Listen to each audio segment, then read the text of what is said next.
నిర్మల్ జిల్లా ఖానాపూర్ మండలంలో బీఆర్ఎస్కు మద్దతుగా ఉన్న మాజీ సర్పంచ్లను పోలీసులు ముందస్తుగా అరెస్ట్ చేశారు. సర్పంచ్ల పెండింగ్ బిల్లులు విడుదల చేయాలని డిమాండ్ చేస్తూ ముఖ్యమంత్రి రేవంత్ రెడ్డి ఇంటి ముట్టడి పిలుపుతో భాగంగా ఖానాపూర్ మండలంలోని సూర్జాపూర్, మస్కాపూర్, సోమర్పేట్ మాజీ సర్పంచ్లను పోలీసులు అర్ధరాత్రి వారి ఇంటికెళ్లి అరెస్ట్ చేశారు. అక్రమ అరెస్టులతో మాజీ సర్పంచ్ల ఉద్యమాన్ని ఆపలేరని, ముందు పెండింగ్లో ఉన్న సర్పంచ్ల బిల్లుల్ని విడుదల చేయాలని వారు డిమాండ్ చేశారు. బిల్లులు విడుదల చేయకపోతే సీఎం రేవంత్ రెడ్డి ఇల్లు ముట్టడిస్తామని హెచ్చరించారు.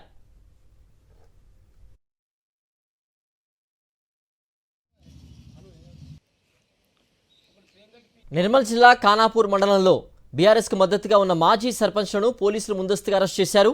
సర్పంచ్ల పెండింగ్ బిల్లులు విడుదల చేయాలని డిమాండ్ చేస్తూ ముఖ్యమంత్రి రేవంత్ రెడ్డి ఇంటి ముట్టడి పిలుపుతో భాగంగా ఖానాపూర్ మండలంలోని సూర్జాపూర్, మస్కాపూర్, సోమర్పేట్ మాజీ సర్పంచ్లను పోలీసులు అర్ధరాత్రి వారి ఇంటికెళ్లి అరెస్ట్ చేశారు. అక్రమ అరెస్టులతో మాజీ సర్పంచ్ల ఉద్యమాన్ని ఆపలేరని, ముందు పెండింగ్లో ఉన్న సర్పంచ్ల బిల్లుల్ని విడుదల చేయాలని వారు డిమాండ్ చేశారు. బిల్లులు విడుదల చేయకపోతే సీఎం రేవంత్ రెడ్డి ఇల్లు ముట్టడిస్తామని హెచ్చరించారు.